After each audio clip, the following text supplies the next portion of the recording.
কৃষ্ণপুর বিধানসভা কেন্দ্রের ভূমিহীন টিলা এলাকায় দীর্ঘদিন ধরে পানীয় জলের সংকট চরম আকার ধারণ করেছে বলে অভিযোগ স্থানীয়দের।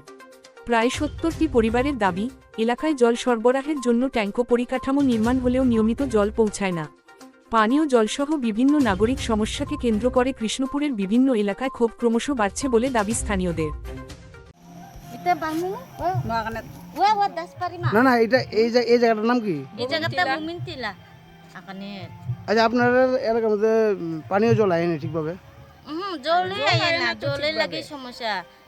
একদিন আইলে ৪-৫ দিন আয়ে না জল।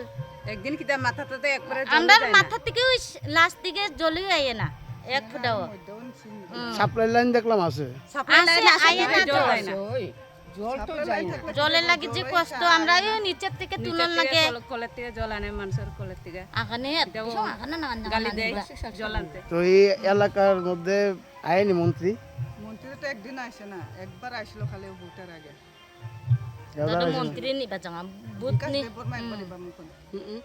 আর আয় না। এটা তো কৃষ্ণপুর বিধানসভা না, তো মন্ত্রী আয় না এলাকাত? না আসে না। আইছে না একবার আইছে। ওই ভোটের সময় তো এই এলাকার মধ্যে প্রধান মেম্বাররা দেখে না এটি? মেম্বার তো আছে, মেম্বাররা কি কয়? থাকলে তো এত মেম্বার তো কই জলের সমস্যা কইয়া মেম্বার তো কইতাছে তবু তো কই তারা চেক করতে আয়ে না, একদিনও জলকে আয়ে না যে আমরা ওই লাস্ট মাথা টাকার জলের কষ্ট আয়েই না জল। কত পরিবার এদিকে থাকে এখানে দিদি আসে মেলা